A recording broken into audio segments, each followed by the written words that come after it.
get it cleaned up and accessible. You know, if we use it for bus parking for things for the time being, I think we could definitely like limit use it. If it was becoming tore up, but as soon as they come in to do the paving, they're gonna work it again. So it's kind of a catch-22 there. But it gives us plenty of opportunity, especially with, and I don't understand how this works, but I was here, we had 3 times as many kids at this school and we had plenty of parking. Yeah, but they don't, everybody has a car, yeah. So I have wrote more tickets this year than I care to count, but it gets through and then we have to do it. God knows.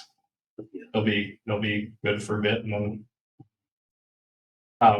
but having availability for all the students and then for all of our events, because especially with basketball, volleyball, even football, I mean, you'll see them parked over here for the games because there's really no place to park over there, but it gets really congested in there. It's dangerous, I would say. Well, especially when they're parking in the fire lanes, or you know. Yeah, there's no way to get apparatus back there. This will also help with that as far as the east side of the building, to have that open space where we can get, I know this was several years ago and they were talking about needing to put a gate in the back there to go get the fire trucks into the courtyard and out. This will eliminate that so we can get fire trucks back there if need be.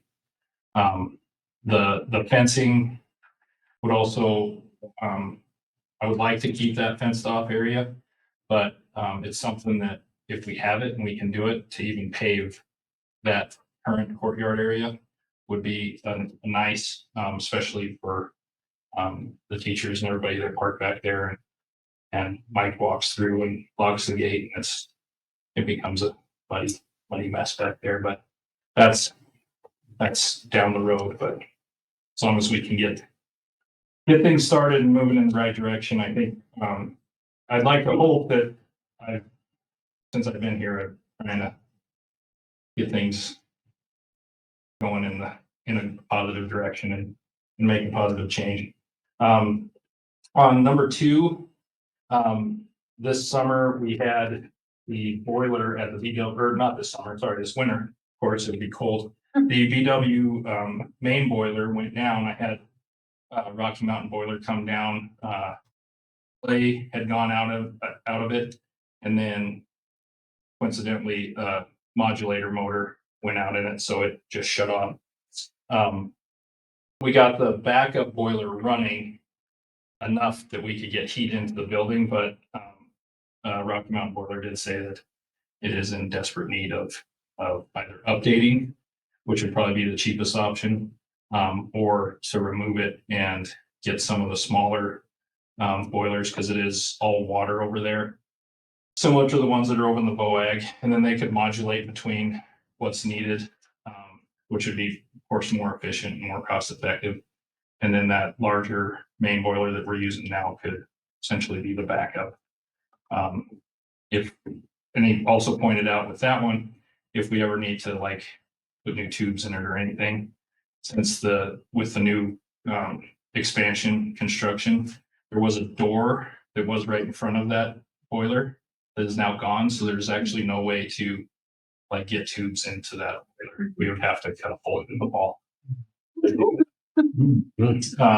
What's the cost on, doing the update? So I'm working with them to come down and do give me a quote on it for both of them. He figured just to redo or if we took it out and put all new units in, he figured it'd be in like 125 range, which I thought was pretty reasonable for boiler system. He said that the updated burner on it would be significantly less if it could be done. And then finding out what else needs to be done with that boiler, because it is very old, probably from 1960s. 68. I'm sure it is. Along with that, currently in this main building, we did have 2 boilers in there, one of the original ones. And then the newest one, which was put in when I was a junior or senior, so it would have been 99 to 2001. But we cannot certify it. It is too far gone.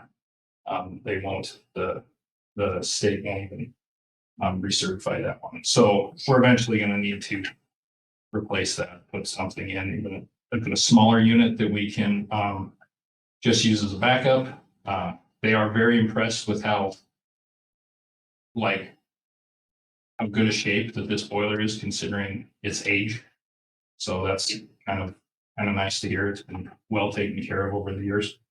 And then, of course, there's not a lot of stuff on the boat building because we don't want to bring that. The heating units that are in this building, of course, are like the original heating units. I have looked into the possibility of like updating it to one similar to this. That would have their own controls. Currently, I have 3 switches that turn on every fan in the building, and there's 20 some heater fans. So I've got 1 switch for this end of the building, 1 switch for this end of the building, 1 switch for the center of the building. If this side's like, oh, it's really cold, I'll turn it on. This will be, oh, it's too hot, turn it off. Like, which you can imagine that's the most efficient way to do things. Along with that, it really messes up the condensate in the lines. So then I'm trying to regulate between what's coming back and what's going out. And a big issue with that is the green gym, the 2 heaters in there. I think the controls in that are going out. I did have West Electric come and look at maybe possibly updating those controls so that, because with those ones, I have to go up every day, turn them on in the morning, and between 1 and 2:30, shut them off, or it becomes an inferno. And then it keeps it nice and warm for the day, and then so it's just not the most efficient, especially if I'm busy with something and I forget. And then they're like, hey, there's a hot in here. But I think if they're practicing, they should be sweating. So the soft water system in the main building and the BW Lodge, I know that Ed, before he had left, he had done something with this. I've talked to Premier several times to try to get this figured out on how we could plumb the entire building through the hot water system and get that up to date so that we don't have that hard scale going through every fixture in buildings. It's just a lot of wear and tear that ultimately we could avoid over the long run. And probably save a lot of, especially like the new faucets and plumbing that have been put into the building, especially over the BW. The sidewalks, that's I don't know why they didn't think that the part in front of the old gym was bad enough to be replaced when they did the street thing, but they did the section in front of the auditorium, but it's certainly in pretty bad disrepair. Several areas on the sidewalks, they're just settling and they can be raised. The FCS room, Kim has talked to me several times that the kitchens and the updates in there. I think we would have to certainly have somebody come in and look at that, but it could be a more usable space. Everybody's been up there. You probably remember it from when you went to school. It's exactly the same. There's no access really to a lot of the stuff that goes on in there as far as drainage or plumbing without completely tearing into those subfloors of those kitchen units. So there's a possibility of something we could do there. A lot of the entryways, I've noticed especially like the BW Lodge West entrance. We need to do something different with that. It's crumbling and falling apart. Would like to do like an expansion metal type ramp and platform, that, can, the snow and stuff would go through it and it would pick up a lot of the dirt that comes in from the parking lot before it enters the building. And just be a more aesthetic and safer entryway. Along with that, Jack, could any of that be done through our VOAG program and our industrial arts program? yes, that was a great thing. I was gonna get to that. Okay, We have, me and Mr. Igo have actually done a few projects even this year. Of things that, we put in a walkway there in front of the, marquee sign. So the kids can walk through there and not crack through the mud and the dirt. And, we did some concrete stuff. I think would be great projects because some of this stuff we can do in-house and save us quite a bit. yeah, because that west entrance, that was part of the original bond issue. Yeah. It Yeah. was one of the low priority we ran out of money on, so it Yeah. didn't get done. And I don't necessarily think it needs to be enclosed, but just have some Yeah. sort of awning over it that could also be built by the capable Yeah. students of PCH. Oh, I just got it. Of course, awnings over the stairwells, or the stairways, gutters and drainage. I've noticed, especially in the winter, which is the worst time where it becomes an issue. Any snow that builds up on any of the entryways where there's sort of I wouldn't call it an awning, but it sticks out. There's no drainage on it, so when that melts, it's right down, and then it's on the sidewalk, and then it becomes icy. So even if we put some sort of drainage on that, a gutter or anything like that, would help out a lot. Paint, I think, when you're, as a student, when you come to school, I feel like if you see things are fresh and they're different, it makes it exciting and you want to be here. That's kind of been my main focus, is I want the kids to be proud of where they're coming. So, I remember the Green Monster, it was great, and then it was Snickerdoodle. But I think there's certainly some dated colors there that might not be in this day and age as pleasing to come to as Forester green. So I think those are, they're little things, certainly cost things, but I think in my theory is if something looks fresh and new, you're more committed to attend and be present. Of course, we did the tile in the hallways this last summer. We do have some of that tile still available. I think with the transitions that were put in to go from the classrooms to the hallways to the classrooms, they're not the best. I've glued some of them down, put some silicone on them to keep them in place. When the janitors were cleaning in and out to get everything over those transitions, it makes it kind of a pain. It would be nice to eventually transition that tile into the classrooms. Storage and shelving. I'm a big advocate of organization, even though he looks in my office, which I don't go into. You wouldn't think that, but storage, we have a lot of space that could be more organized, and we can put things away and not just have things lying. We cleaned out that basement last year. That's really usable space where we can put a lot of stuff, have it organized. Everybody could have their own space where they keep all their stuff that they use throughout the year, just because you don't see it all the time. They pull it out from somewhere and I think it's make it work, but it would be nice to have some organized space. This last one, this was just the thought I had, and we'd have to, of course, talk to the city and everything. Side street parking. Don't get me wrong, I love plowing snow. It's great. But we have a lot of space over here that I don't know if we could utilize to make more staff parking along the street side where they could park. It was just kind of a thought I had, so.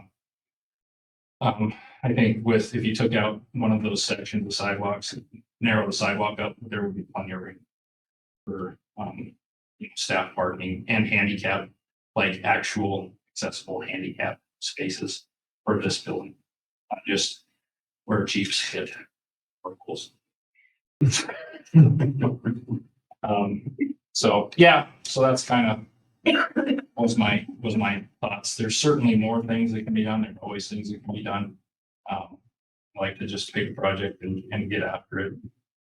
And but these are kind of the big ones where it would take more than just me and a couple hands. So Jack, how long are the bids good on this parking lot over here? Do we need to get on that right away and get that approved? yeah, we do. So the asphalt one is more fluid, whereas it changes constantly. So that one it would probably change by next year from what they do. Just the gravel and the dirt work, it's pretty consistent. So I've been told that this would be, pretty much a consistent thing through this through the summer. So Jack is talking to a little bit about the in-kind stuff that Roxanne kind of brought up, maybe having just a sign that this parking lot was. yeah, and so the big question I was asked was kind of what are we looking for as far as a number? One of the things that was thrown out was like, I'll donate my booster club, and I don't go to the platinum club thing. And I'm not really sure how that all works. You'd probably be more on that. And they're kind of two different Yeah. entities. Yeah, So I didn't want to be like, yeah, let's do that Yeah. because it's a whole different yeah. ballpark there. But I think there are some opportunities for things like that. They just kind of wanted a number. All of it. Oh, go ahead. All of it? Yes. All of it.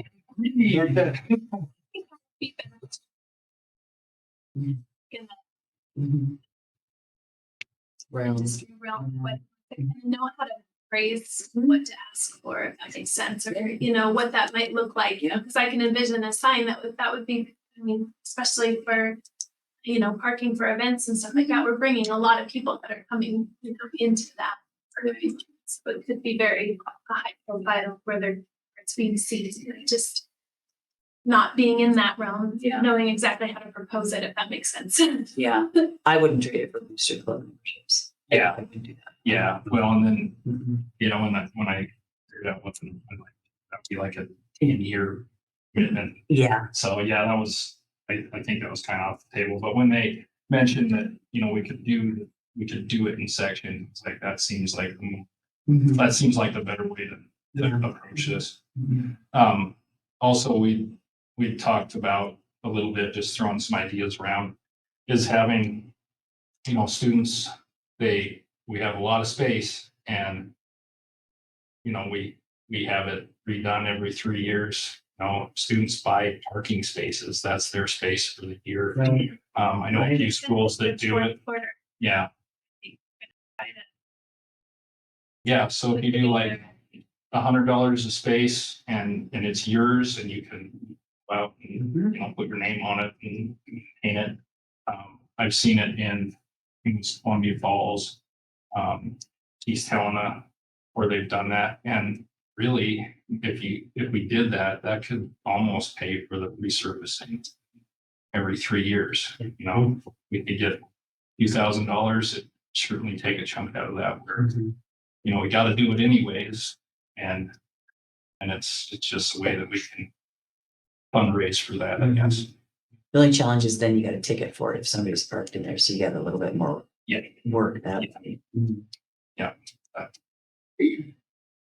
but there was a comment made by the local police officers to just tell them.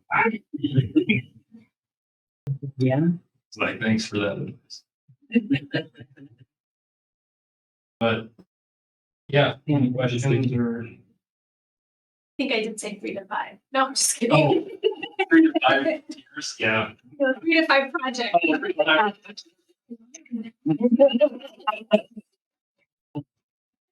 But if I plan ahead, then I can kind of at least get something done. So, and then I don't know if this is a thing or not, you were talking about, we might double that. So house it's bill. a house legislation bill that is going to possibly be increasing the amount of money that the state contribution for, major, types of projects. And so that should be, obviously, they're in legislative break right now. I don't remember that they're on it, but have it here. But that it's gonna come in the next part of the session, so. And again, just to try to help relieve some of the taxpayer burden on some of those good projects and keeping facilities. I mean, there's just a lot of schools in Montana that are in the same position that we're in. They're old, they're run down, and just trying to maintain them is, it just costs a lot of money. It is House Bill 515. It's going to be one that we'll want to watch. So increase that. Thanks, Jen. Thank you. One more thing, I'm gonna be in town on the 7th. 7th or is it the 9th? I think I got it confused. I think it's that Wednesday. I think it's that Wednesday. And I meant to call I think I meant to call you that because I have an assembly that's the 7th and I got confused. So I think it's the 9th. I think it's the 9th. I'm gonna double check on it. Because now in my email I've got it into I have those 2 dates in too many different places, so I can't confirm which one it is. That's fine.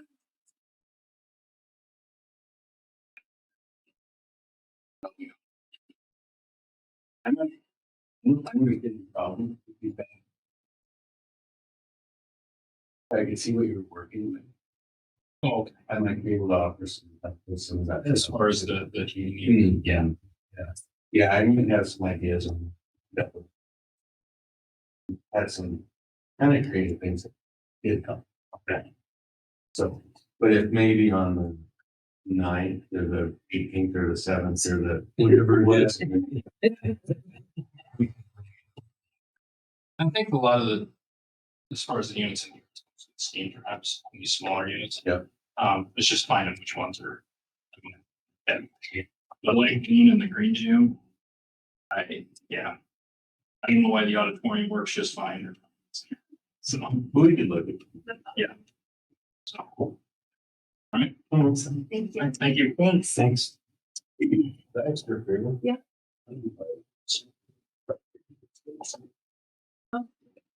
Oh, okay. Yep, that's not me.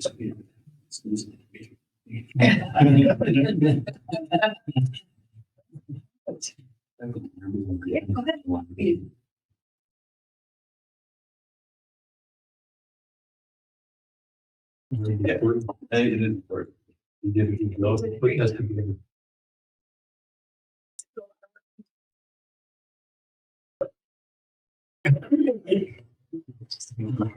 Which is our. Oh.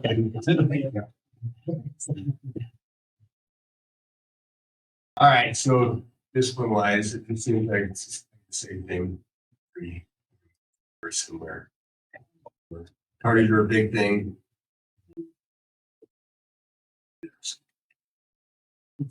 We actually have working and doing more creative ways to try to get them to school or get to school.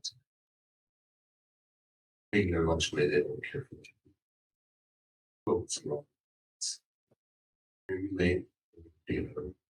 lunch hour. It's It's a good idea.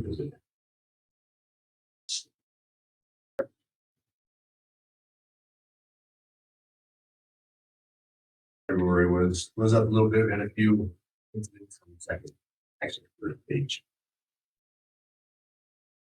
We remind through why. Here's the rest of this. You know, some of them were retarded in there, but just working through that as well. Like, right after.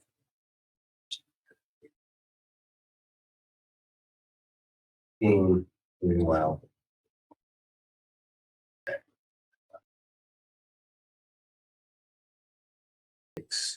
Guardians. How many people? That is, in fact. Three. Oh, yeah, we did. Yeah, It's the same ones. the Right? same ones.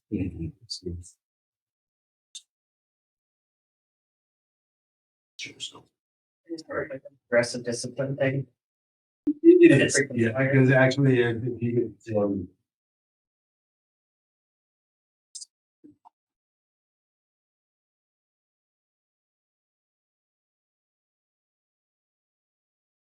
yes, it does.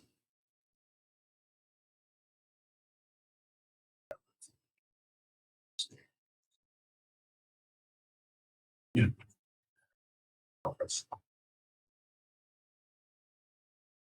Actually, if you look at it, right there, and it's sticking strong at maybe 8%.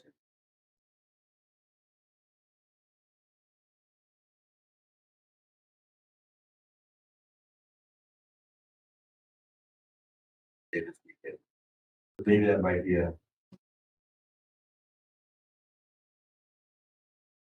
That might be consistent. Oh, we're getting here.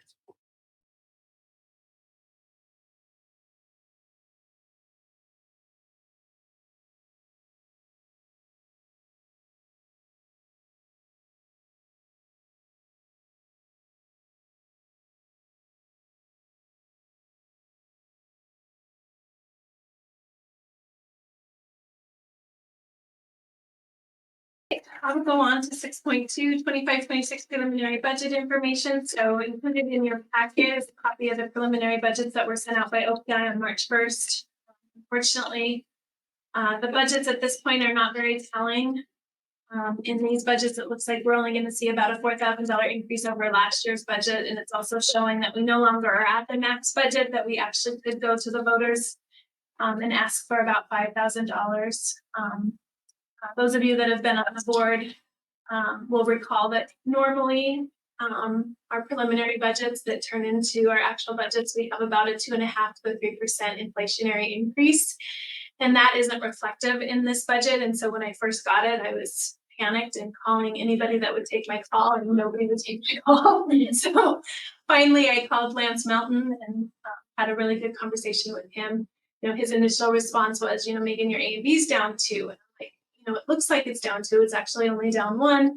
And of course, that is, you know, A and B down 2 would be about $16,000 on our budget authority, which does have an impact, but not to the tune of $80,000 that I was thinking that it should have, you know, increased. And so we kind of went back and forth, and, you know, he kind of dismissed it as that. And I sent in some more information. I had tried to call Paul, who's the budget director at OPI, and I haven't been able to get a hold of him still. But basically, Lance was able to and did come to find out that none of these preliminary budgets have any of the legislative things attached to them, or no inflation that is set up, because of course it hasn't run its full course through the legislature. House Bill 15 is the inflationary bill, and where that's looking at is to add that inflation bump to the actual A and B in the calculation. So it could have a more significant impact than what the normal 2.5% to 3% increase is. And Lance really feels strongly that that bill is on a fast course to get to the governor's desk. I think it's at the Senate. I think it's past the Senate Education Committee. And so when it comes back after the session opens back up again, it'll go to the Senate and hopefully then quickly move to the governor's desk. And then, of course, it doesn't also reflect the STARS Act. And so the STARS Act, you'll remember, is the bill that just is basically is encouraging of trying to bump up the beginning teacher salaries. And of course, it has these different thresholds that you have to get to. And it gives money to try to get those school districts to meet those thresholds so that you can invest in some of those beginning teacher pay. And our starting salary is already above the first, actually the first three thresholds. And so we would get to any money that's coming in, comes into the district, and it doesn't have to be used to try to get those beginning teacher salaries up to that level. And so that's all very promising, obviously. What can we use that money for? Would that just be general fund? To go into the general Wow. So it can go towards salaries, it can go towards, just general budget, types of things. And so, obviously with it being a legislative year, there's no guarantee until what could be June, but they're hoping to try to get some of these put through as early as possible. Provide schools with just a better idea as to what that looks like. And so, again, it was a little bit of a sticker shock when I first got it, but after talking to Lance, I really feel like we're sitting in as good a position as what I had anticipated prior to getting this. Conveniently, they kind of just put that on there. Well, and Lance was super disappointed because he was under the understanding that they were going to have the inflationary information on the preliminary budgets. And so, like I said, we went back and forth for probably a good 10 minutes. And him, talking about A and B and me saying, no, that doesn't make any sense. So anyways, I got to be right in that situation, and that doesn't happen very often with Lance.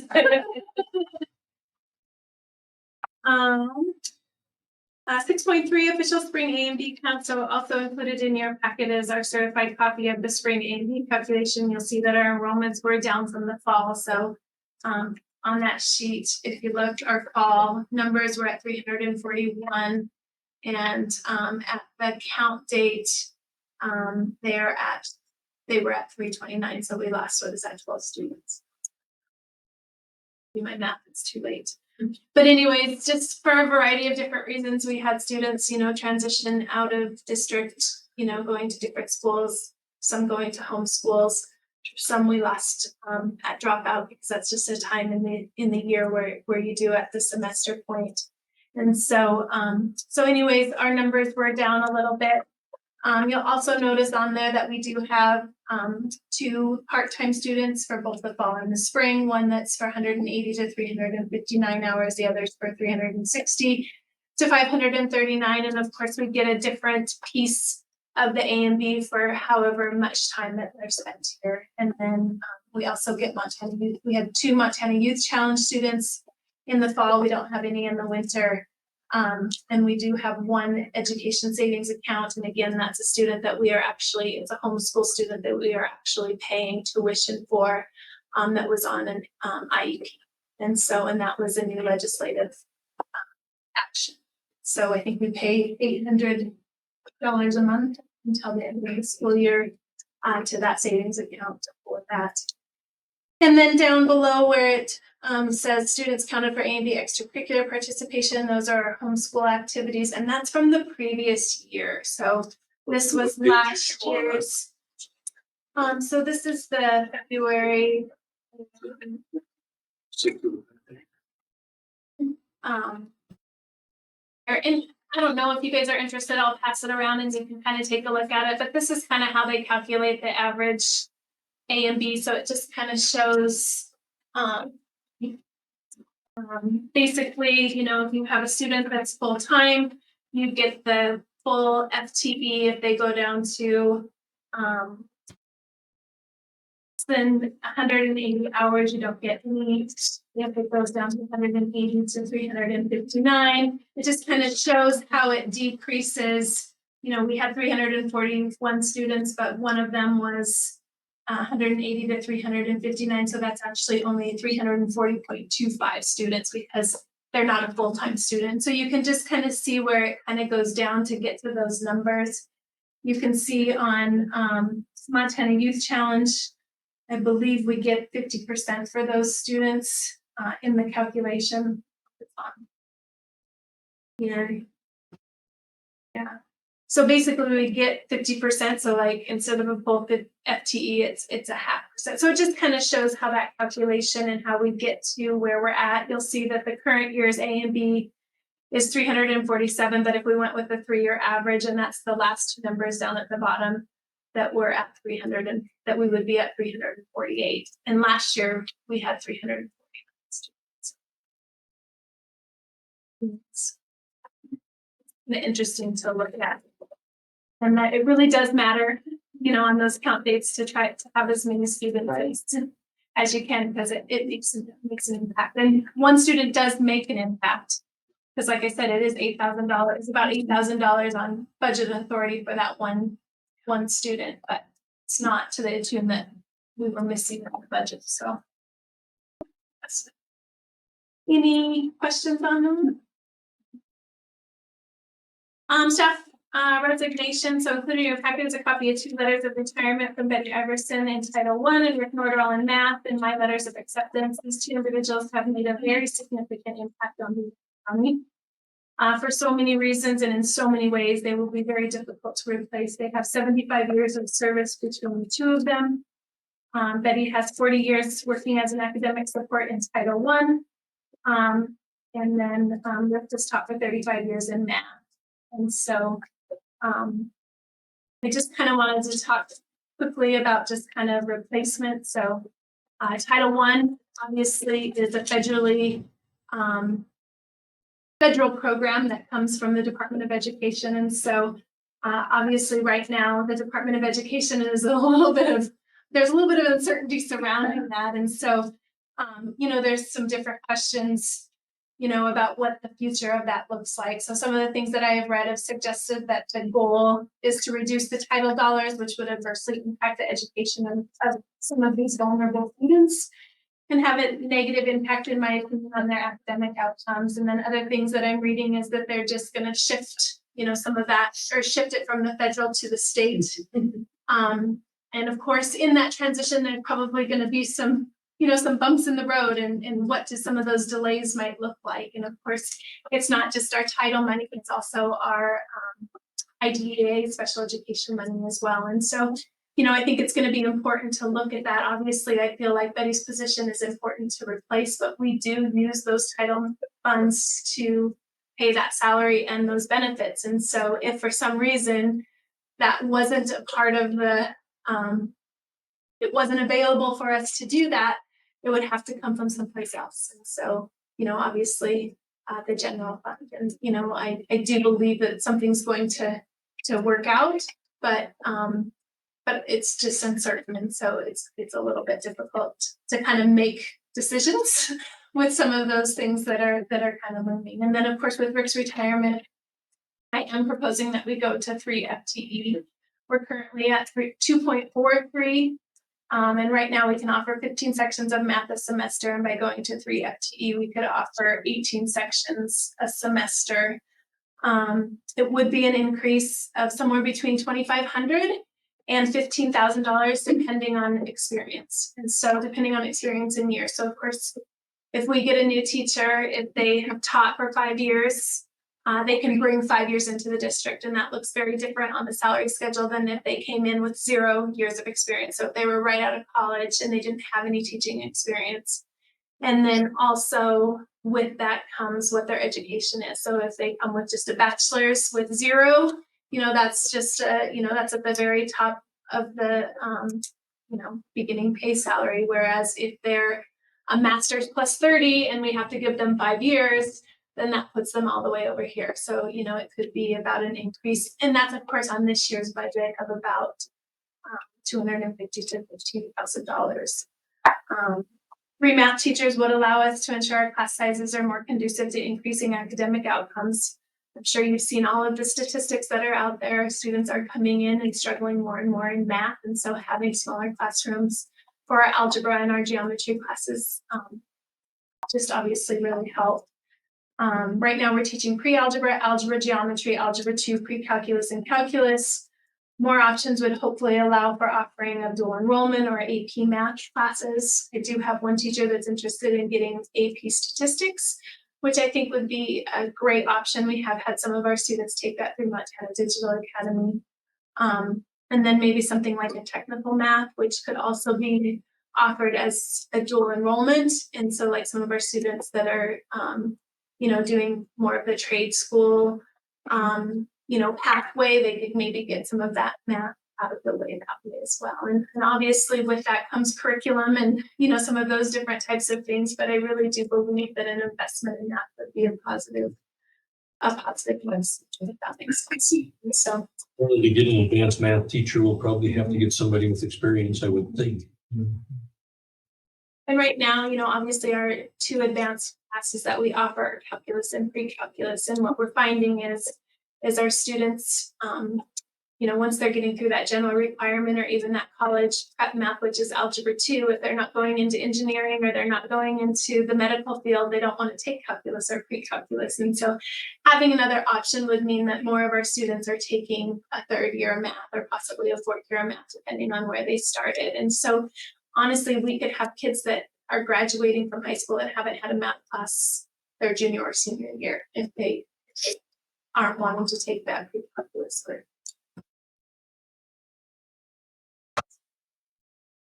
And I would like to, to possibly open that. So just kind of getting a feel for what your guys' thoughts are in terms of doing that. Obviously, I'd like to get the best candidates so the earlier that we can get that out. Yeah, absolutely. How you guys feel about that, or if you need a motion to change that to an FTE, and if we can do that at this point in the meeting, put it as a motion. I think we definitely need to do it. I think in this day and age, we need 3 years of math, like, or 3 full-time math teachers. Do you need a motion for that, or? Yeah. Man, We could do it now in this part. okay, Could we? sure. It was me. And who's gonna tell us different? That's right.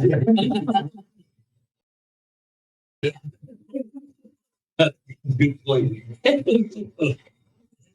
Move to approve hiring 3 math teachers for the next year and promote and getting that advertised. Second that. It's been moved and seconded to go to 3 full-time math teachers. Open it up as soon as possible. And probably try to tie some activities to it too. We need a wrestling coach. And any discussion? Those in favor, say aye. Aye. Those opposed? Passes unanimously. Thank you, Megan. It's important to get that out there before they all get hired. 6.5 budget versus actual for February. Included in your packet is a copy of the statement of expenditures budget versus actual report through February of 2025. It looks very comparable to where we were at this point last year. I think we were at 53% of the budget last year and we're at 51%. So we're doing a little bit better. We are at 66% of the year. But with salaries for teachers, that really equates to 50%. And so, because of course, we'll do their June, July, and August at the end of we'll do the free chunk at the end of that. And so, just kind of looking through that, we look on par for kind of where, most of the different sections are in there. And really the first 2 pages, the rest is a lot of the different activities that we will, like we pay the coaches, for their different activities. I think your budget will be okay for this year. I know that looks like. I feel like we're sitting in about the same place that we were last year. My biggest concern this year was the snow removal. Every time we got one of those bills, I just about wanted to have to. And so every time it snowed, I was like, does that mean they're coming? So I think that helps. And so, of course, my retirement, Rick's retirement, and Betty's retirement will have money that does pay out. So like, that's definitely something we will be watching and, and looking at. And obviously there is still possibility that we could have other teachers that put in as well. So Do we need to buy out funding? So, for teachers, well, and for myself too, it's a certain percentage of 25% of the sick leave. And so teachers can bank up to 130, but they can get paid out at 120 of those days. And so, add that calculation. What is it? It's about Depending on their salary. Yeah, that's what it's there. Yeah, that's why I didn't have the number. Yeah.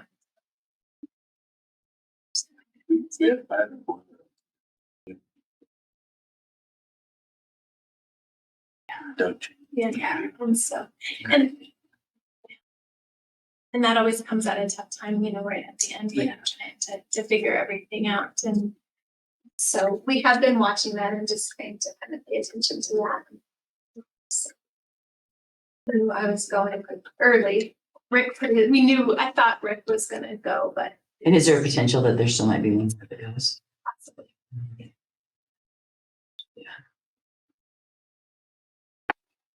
But we'll continue to at least I feel like where we're sitting is about, on par with what is where we traditionally, and if I remember correctly, last year we were right on with the year prior, so. 6.6 was Mr. May I say something real quick? Going back to comments, I have had some comments, I know Roxanne has, that talked about if the school district were unified, it would have been way easier to pass the technology levies. Is what people don't understand. Even if we were unified, it would still be two separate school districts, so there still would be two separate mill levies that would have to be ran for the technology, or any mill levies in the future or anything. Right. So I mean, unification doesn't and never has would make any difference in that case. Yeah, and that's so important for the public to It's really understand. important for them to It'd understand. be a great one to add to the newspaper. Yeah, it would.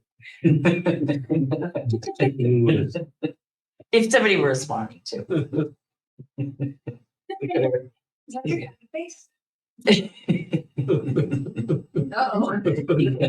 She's like, get this meeting over with. Right about that, I was gonna bring that up earlier. So Mr. Milamaki, 6.6, Mr.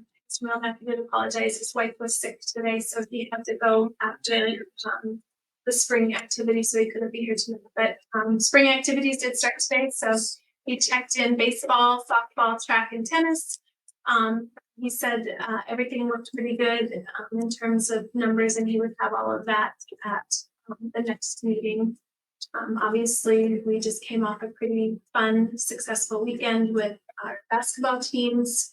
And, honestly, it's just so fun to see how positively we are represented when we go to those types of things, not just our coaches and our players who always, obviously I might be biased, but I just always feel do a great job representing what Beaver County High School is all about, but our cheerleaders as well as our band, our community that traveled. We were smaller in numbers than a lot of the schools that were over there, but we definitely made our presence known.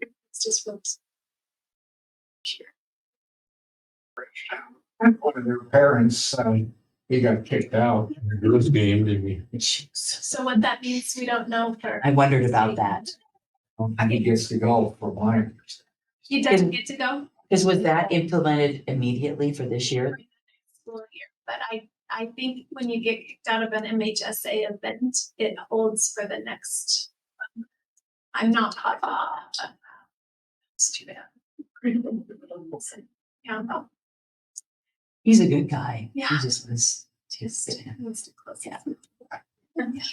Well, we can holler, he's gotta get more than 3 or 4 seats above the Yeah. band. No kidding. See, you don't respond back. Another comment on top of it. Yeah. And I think we open East Helena with our boys at 1:30 on Thursday, and we open with Lewistown with our girls at 10:30. Good draws from what I understand, so. Besides the bracket and everything. It's exciting. 6.8. Included in your packet are 2 mental health programs, the Hope Squad and the Montana Cares. Montana Cares is a program that can connect students and staff and parents to basic needs and community resources. It is an app, and inside the app, there's ways of getting for food insecurity and getting food sent to access to homes, as well as clothing and some of those different types of things. It's also features a 24/7 immediate crisis support line and a direct school communication platform that's accessible through the Montana Cares mobile app, Chromebook, and phone. This program is grant funded and is at zero cost to the district. It's funded for 3 years at this point through the Stop the School Violence Act grant, and is available to all schools. As you look through kind of the information that's in your packet, it really offers just a wide variety of different things that could really benefit for students. One of the things that was really appealing to us is that they have open scheduling for e-therapy with licensed counselors. And again, obviously that would all be worked with parents and those different types of things, but we are seeing a higher demand for families seeking mental health support for their students. And so this is just another, of course, we've got VAST and we've got Yellowstone Boys and Girls Ranch, but this just provides another opportunity for that. We also have the hotline that, anybody can, text, to report any kind of school safety incident. This also has that as a component that's in that. I think having it streamlined as in one app could be a lot more accessible and a lot more beneficial and a lot more usable. When you're having to go find something, it's a lot harder than if it's just something that you can pull up. And so just everything that I listened to when in the presentation, and then just kind of reading through some of the different testimonials, that it just has the potential to be a powerful program in the school. And then the other program that we'd like to bring to BCHS is the Hope Squad. The state of Montana made available mental health grants, and we were able to secure $8,200 that would allow us to bring the Hope Squad to Beaverhead County High School. It's a peer-to-peer suicide prevention program. It's a group of students nominated by their peers. They meet regularly with trained advisors to talk and learn about mental health.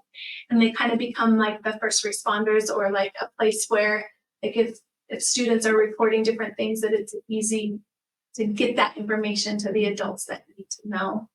Members are trained to note signs of distress and reach out, connecting peers to help. The Hope Squads then educate the entire student body to reduce stigmas surrounding mental health support and changing the school culture, and empower students to help their peers, ultimately contributing to a safer and more connected school environment. I know that elementary has implemented a Hope Squad, and I think they've had it for 2 or 3 years. And so I think it's been a positive transition for them. And so just something that we think could just be an added benefit to help support our students that might be struggling, and just give them, like I said, just another avenue to get the help that they need. And JC, our counselor, is willing to take that on. So she would get trained and go through the training. And then of course the students that would be selected would also go through a tremendous amount of training and those different types of things. And obviously parents would have to be a part of that, because they would have to give their permission for their student to be involved. And so this will be an action item later in the meeting if we feel like these are programs that would benefit our students. Any questions on?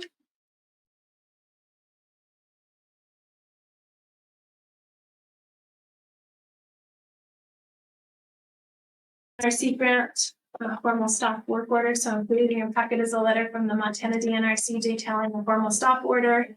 So according to the letter, due to delays in the federal reimbursements, the DNC Federal Forestry and Trust Land Division can no longer fund any U.S. federally funded projects, grants, subawards, and contracts.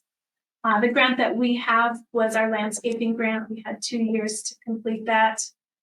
We have already thankfully done the big chunk of it, which was the removing of the trees. And we have planted some of those trees. But there is $5,000 that's still in the grant that at this point is not accessible. And of course, that was going to be the kind of the beautification part of it, where this spring, once, you know, the snow was gone, we were going to try to do some pavers and just do some landscaping and some additional planting. And so we're going to try to still figure out some ways to do some of those kinds of things. Obviously, we're trying to do more to incorporate some of our work-based learning opportunities in our classrooms. So our interior design class was going to kind of plan and map out what it was going to look like. We were going to enlist our ag and our construction technology classes to kind of help build some of those things. And so we can find, and hopefully the money will then will at some point become available, but hopefully we can still do some things to try to do that. So, That money became available after we'd already completed the projects. Could we reimburse ourselves back? that's a good question. And We would maybe, yeah, and I can ask that question. So like if we did do something to do that, just get them. All right, that is the superintendent's report. Anyone have any questions of Megan on the report? We'll give the assistant principal's report, so I guess we'll go on to the consent agenda item. Then we don't have anything. Action item. So state law, Senate Bill 307, I guess it said board consideration on Senate Bill 307, resolution of intent to impose an increase in levies. The state law requires every district to provide notice of its intent to increase non-voted levies for the ensuing year, which would be fiscal year 26. Included in your packet is a resolution to impose an increase in levies, which meets the requirement and must be approved by the board and posted in the Dillon Tribune. In your packet, the resolution of intent to impose an increase in levies is similar to the preliminary budgets. The taxable value will be very different by the time that these levies are actually imposed. And then, of course, some of our legislative bills that are out there could potentially change, but we still have to put that notice out there, even though that information has to change. And so it does note in the paragraph down below that it talks about the building reserve, state major maintenance levies, and the associated funds. And so for our district estimates for the next school year, we're looking at approximately $3,390. And that's the money that Jack was talking about. And the benefit of this money is that we impose or we levy for, you know, 24,000 or 28,000, and then the state almost matches that. And so basically it's a savings to be able to do, you know, some of those major maintenance projects where you don't have to levy the full amount. And so that House bill that I was talking about, they're actually talking about increasing the state contribution to that to again kind of try to help relieve some of the taxpayer dollars to that.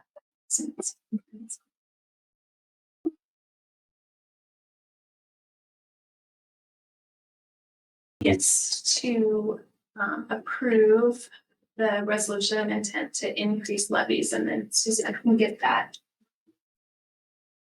sent to the Dillon Tribune. Second. Been moved and seconded to pass the resolution of the intent to impose an increase in levy. Is there any questions? Those in favor say aye. Aye. Those opposed, pass it unanimously. On 9.2, board review and consideration of the school audit for year ended June 30th. So Newland and Company completed the financial audit for the year ending June 30th, 2024. Included in your packet is a copy of the letter detailing their findings in the actual audit report. I believe it was sent in an email because it's a big document, and then we have some of them bound here. And so I did, Suzanne and I did sit in with Debbie and she kind of went over everything. And so one of the things that she noted was on page 2 of the printed copy and on page 5 of the PDF of the report, Newland Company states in their opinion, the financial statements present fairly in all material respects the respective financial position of the government's activities, each major fund and the aggregate remaining fund information of BCHS. And so when we met with Debbie, she said that that means that this was a clean audit and that there were no issues. So presented fairly means good. And so she also had a lot of accolades for Suzanne and said that she was very easy to work with. She was extremely organized and always got her all of the documents in a timely fashion. And I think her last comment was, and that's not always the case, she said. She referenced in one situation where she's still trying to get documents from someplace for 2 years. Jeez. It's that early. I did get to connect with Josh Patterson, the new superintendent, on Thursday, and one of the things that he asked was about our audit and how many findings that we had, and so it was really nice to be able to say this was clean. So congratulations. Pretty cool, and we appreciate it. That's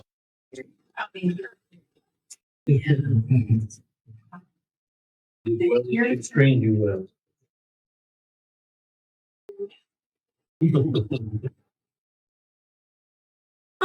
9.3 board consideration to approve the election ballot language. So included in your packet is a copy of the election resolution that BCHS will hold the annual regular school election in accordance with MCA 202201. The election will be held on Tuesday, May 6th, which will be a mail ballot. The purpose of the election is to elect 2 trustees to 3-year term seats, 1 trustee to a 1-year term, to ask voters to consider an additional technology fund for $175,000 for a total of $225,000, and consider a general fund levy for the purpose of supporting operations and maintenance. And we include all of those things on there, but it's also noted in that letter that if it is determined that any part of the election is not required, that Suzanne can cancel that portion of the election. Yeah. So if for some reason we don't have to have the school board elections, then we can take that off of there. If we decide not to, I'm gonna assume once the inflationary numbers are put onto the budget that we're gonna get to that max budget and that operational levy, you know, where you can ask the voters to get to that max vote budget with a vote. And even whether or not we would consider that, you know, I would imagine that we're gonna get this budget once those inflationary things are on there. So I would assume that obviously the technology levy will be on there, and then normally the school board elections if we have somebody else that applies for any one of those seats. We need to back up a second and get approval of the school audit. Oh, geez. Correct. You're okay. Just trying to get out of here. I think we should approve the audit. Moving seconded to approve the school audit of June 30th, 2024. Is there any discussion or question? Those in favor say aye. Aye. Aye. Those opposed? And then we need to approve the election resolution 9.3 also. You're also moving. Election resolution. Second. And moving seconded to approve the election resolution for Tuesday, May 6, 2025. Is there any question or discussion? All those in favor, say aye. Aye. Those opposed? Both.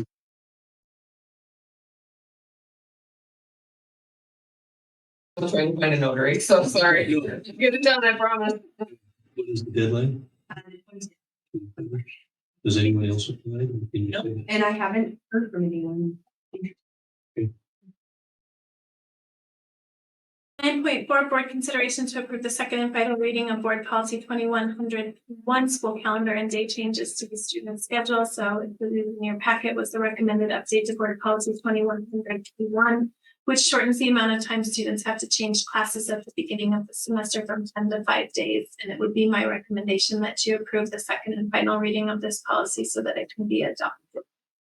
So move. Second. Seconded to approve the